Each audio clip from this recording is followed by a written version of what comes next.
Quel serait ton état si on t'apprenait que tu avais un cancer? Serais-tu triste, en colère, angoissé peut-être? Personnellement, ça m'a pas fait grand chose, je me suis pas senti si mal que ça et je vais vous expliquer pourquoi. En mars dernier, on m'a annoncé que j'étais atteint d'un lymphome de Hodgkin, un cancer qui s'attaque aux globules blancs des ganglions. Dans mon cas, c'est les ganglions autour des poumons qui ont été touchés, ce qui fait que j'arrivais plus à respirer correctement. Alors, comment est-ce que j'ai réagi quand on m'a annoncé cette nouvelle qui malgré tout est assez importante dans une vie, surtout quand on a 17 ans? Bon, d'abord, entre le moment où on a commencé à me parler de chimio, des concessions que j'allais devoir faire, et le moment où j'ai enfin compris que j'avais un cancer, oui, dans ma tête, tu pouvais subir de la chimio sans avoir de cancer, et bah, il s'est passé bien une semaine. En même temps, faut pas m'en vouloir, hein, les médecins, ils parlaient de maladie de Hodgkin, de lymphome des ganglions, mais ils ont jamais utilisé le mot cancer. Au final, c'était un mal pour un bien, parce que ça m'a laissé le temps de digérer le fait que je pourrais plus aller au foot, plus voir mes potes, plus aller au lycée, que j'allais devoir avoir un régime alimentaire spécial, etc. Et puis je me suis dit qu'au final, ça devait faire 3 mois que je traînais cette maladie, puisque j'avais toujours du mal à respirer, donc c'est pas le fait de savoir que c'est un cancer qui va changer beaucoup de choses. Surtout qu'en plus, en tout cas au début, bah physiquement je me sentais exactement pareil, donc ça changeait vraiment absolument rien pour moi. À part le fait que j'allais manger 6 mois de chimio, mais ça c'est juste un détail. Alors depuis avant, je vous dis que le cancer ça m'a absolument rien fait, surtout mentalement, mais ça c'était au début. En réalité, je pense que j'avais pas encore trop réalisé ce qui m'arrivait, parce qu'au bout de 2 semaines, tout s'est écroulé dans ma tête. Le foot a commencé à terriblement me manquer, et ce manque m'a fait perdre toute ma motivation, qui fait que je faisais plus aucun sport. Pas de muscu, pas de course, j'allais même plus promener mon chien. Et pourtant Dieu sait que depuis toujours, le sport ça représente tout pour moi, vous l'avez sûrement vu dans mes shorts. À côté de ça, je suivais plus aucun cours à distance, alors que je suis en filière générale au lycée, c'est quand même assez important de suivre les cours. Genre vraiment, je me rappelle quand je me suis enfin remis à reprendre les cours, en tout cas les maths, j'avais 5 semaines de retard. Bon en vrai ces 5 semaines, je les ai rattrapées en 2 jours pour vous donner un peu une idée du niveau de maths actuel, mais bon, c'est pas le sujet. Pour couronner le tout, j'avais plus aucune ambition, aucune motivation, plus aucun projet. Pour résumer, j'étais devenu la merguez originelle. Et pourtant ça faisait bien 9 mois que j'avais adopté la mentalité dev perso et tout le bordel, hein, mais là vraiment tout était parti. Alors vous allez sûrement me dire que bon, allez, avec un cancer, c'est pardonnable de se relâcher un peu. Si tu penses ça, bah t'as complètement tort et je doute que le jour où t'as un cancer, tu puisses guérir rapidement. D'abord parce que les médecins m'ont tout de suite dit que quand t'as un cancer, c'est très important de garder une activité physique parce qu'à cause des médicaments que je prends, je peux très facilement prendre du poids. Je pense que ça se voit à mes joues. Mais ça, à la limite, c'est juste les médecins qui le disent. Et quand tu sais que les médecins parfois ils se contredisent entre eux, bon, tu sais plus trop quoi en penser. La vraie raison pour laquelle je devais rien lâcher, c'est qu'une fois mon traitement fini, je me suis dit que le retour à la réalité allait être hyper difficile, surtout que la rentrée ça tombe à peu près au même moment. À part ça, à la fin de l'année, j'avais mon bac de français parce que oui, malgré que j'étais plus en cours depuis mars, j'ai quand même passé mon bac de français en juin comme les autres. D'ailleurs, si vous voulez savoir les notes que j'ai eues, n'hésitez pas à me le dire en commentaire et j'en ferai un short. Du coup, pour en revenir à ce qui allait se passer après cette épreuve, je me suis dit que mon traitement allait durer plus ou moins 6 mois et que si je branlais rien pendant cette longue période, j'allais plus jamais retrouver ma discipline et tout ce qui va avec. Alors oui, sans cesse autour de moi, on me disait de me reposer, de ménager et tout le bordel. Je les ai pas écoutés. Et pourtant, comme j'ai dit au début, je branlais plus rien de mes journées, hein, plus aucun sport et tout. Mais au bout d'un moment, je me suis repris en main. J'ai commencé à marcher, faire du vélo, et ça tous les jours. Hein. D'ailleurs, maintenant, j'essaie de faire au moins 10 000 pas ou 10 km de vélo tous les jours. J'ai fait 1 mois et demi de kiné pour faire de la rééducation musculaire, travailler le cardio et aussi la coordination. J'ai ensuite repris sérieusement la muscu 5 fois par semaine, avec objectif retrouver mon physique de l'an dernier avant de pouvoir aller à la salle. J'ai repris les cours à distance, pas toutes les matières, hein, juste les spécialités et le français parce que j'avais le bac à la fin de l'année.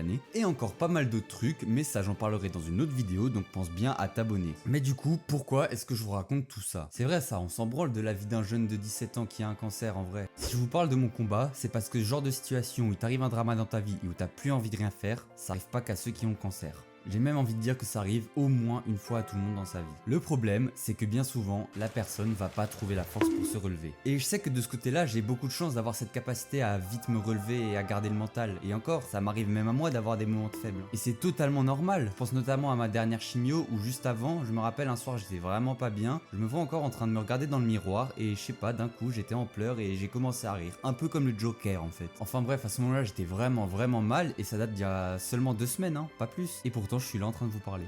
Et je vais bien. Ce qui est important, c'est pas de ne jamais aller mal, de jamais être triste ou quoi, c'est impossible. Le plus important, c'est ta capacité à retrouver le moral quand tu vas pas bien. Mais du coup, comment est-ce qu'on fait pour aller de l'avant quand on est dans une période où on déprime? Comment surmonter cette épreuve? Pour ça, faut savoir qu'il y a 3 étapes, 3 sentiments par lesquels tu passes quand tu traverses une épreuve. Il y a le déni, la colère et la tristesse. Le déni, c'est quand tu viens d'apprendre le drama. Par exemple, quand un proche à toi va décéder, les premières heures, voire les premiers jours, tu vas pas trop y croire. T'as cette espèce de sentiment que la personne va revenir, t'y crois pas vraiment. C'est comme un peu t'étais dans un rêve en fait. Cette phase de déni, c'est la plus courte. Je dirais même que certaines fois, elle n'arrive pas du tout. Ça dépend des situations. Moi, par exemple, je suis pas du tout passé par là, puisque premièrement, j'ai mis 2 semaines à comprendre que ce que j'avais, c'était littéralement un cancer. Et en plus, je savais bien que j'avais une maladie d'une façon ou d'une autre, puisque depuis 2-3 mois, j'avais des difficultés à respirer. En tout cas, normalement, cette période de déni, elle dure 2 à 3 jours max, mais le problème, c'est qu'elle laisse place à des émotions bien plus difficiles, la colère et la tristesse. Je les regroupe parce que quelquefois, t'auras que l'une des deux, voire les deux en même temps. Pour ce qui est de la colère, je dirais qu'elle aussi, elle finit assez rapidement par s'effacer. Ça peut même arriver qu'une fois fini, t'ailles direct mieux. Genre par exemple, je sais pas, si tu t'es fait larguer par ta copine, tu vas avoir la rage pendant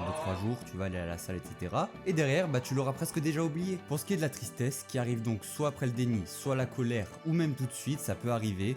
C'est un peu plus compliqué. Ce qu'il faut savoir avant tout, c'est qu'il faut pas chercher à l'éviter. Ça sert à rien. Je pense même que c'est sincèrement impossible de ne pas être triste quand il t'arrive un drama. En fait, t'en auras de toute façon de la tristesse. Je dirais même que si t'en as pas, c'est soit que t'es un psychopathe, soit que t'en as rien à foutre de ce qui vient d'arriver. Sinon, c'est obligatoire que tu sois triste. Ce qu'il faut se demander, c'est combien de temps tu vas rester triste et qu'est-ce que tu vas faire pendant tout ce temps. On va répondre à ces deux questions après, mais d'abord, sache que ton niveau de tristesse, en gros, à quel point tu te sens mal, par exemple, est-ce que t'as juste mal à la tête ou est-ce que t'es vraiment toute la journée dans ton lit en train de pleurer toutes les larmes de ton corps, ce niveau de tristesse, il dépend de pas mal de choses. Pour éviter que cette tristesse soit justement trop intense, et encore une fois ça n'a rien à voir avec la durée, il y a plusieurs étapes. La première, et elle est négligée par beaucoup trop de monde, c'est d'accepter son problème. Quand on m'a annoncé que j'avais un cancer, j'aurais pu mal réagir, j'aurais pu me dire pourquoi moi, tout ce genre de questions, aller pleurer sur tous les toits, mais à quoi ça sert? Ça c'est ce que beaucoup de gens font, et malheureusement, c'est pas comme ça que tu vas aller mieux. La clé, c'est d'accepter ton problème. Parce que je vais te dire, c'est pas en implorant l'injustice que tout va changer,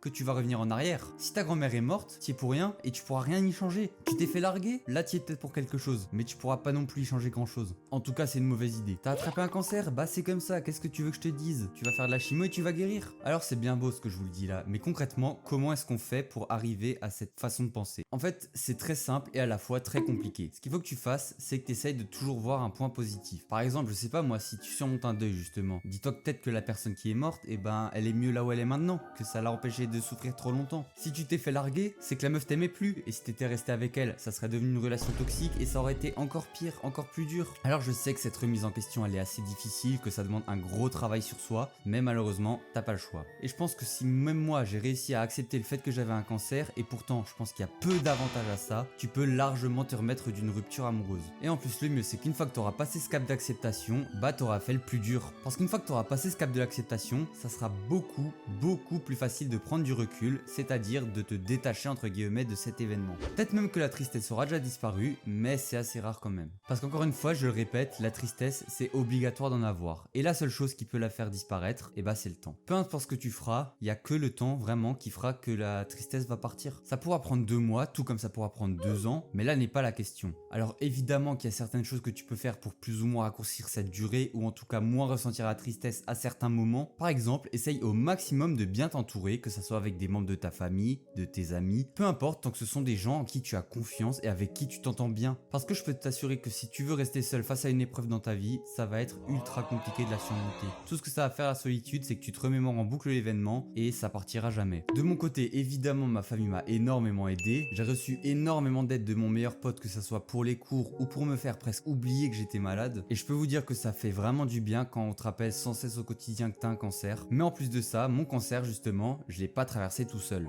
C'est assez dingue, mais un mois avant moi, ma tante a attrapé elle aussi un cancer du sein. Ce qui fait qu'elle a pu m'expliquer comment fonctionnait la chambre par laquelle passent les chimios et tout le bordel. Mais en plus de ça, et je vous jure que c'est vrai, j'ai un ami depuis le collège qui, devinez quoi, a lui aussi un lymphome de Hodgkin. Le même cancer que moi, et ils l'ont vraiment diagnostiqué genre une semaine après moi, pas plus. Du coup, ça nous permet un peu de nous comparer dans notre avancée, de soutenir l'un l'autre, tout en comprenant ce que l'autre traverse. Alors si toi, dans ta situation, t'as des proches qui vivent la même chose que toi, donc par exemple des membres de ta famille pour un deuil, vous êtes tous plus ou moins affectés de la même façon, hésite pas à beaucoup parler avec eux, parce qu'on est toujours beaucoup plus fort à plusieurs, c'est normal. Maintenant, comme je l'ai dit, tout ça, ça va juste t'aider à plus facilement traverser cette période de tristesse. Mais encore une fois, ça la fera pas disparaître. La chose dont tu vas avoir le plus besoin besoin, c'est de la patience. Et oui, faut pas croire que du jour au lendemain, tu vas aller mieux, ça va prendre du temps. Parce qu'encore une fois, la tristesse ou la colère, il y a que le temps qui va les faire disparaître. En attendant, bah toi, tu continues de vivre, et oui, faut pas croire que le monde il s'arrête de tourner autour de toi pendant que t'es avachi sur ton lit en train de chialer. Au contraire, le monde il avance 2 fois plus vite dans ces moments-là.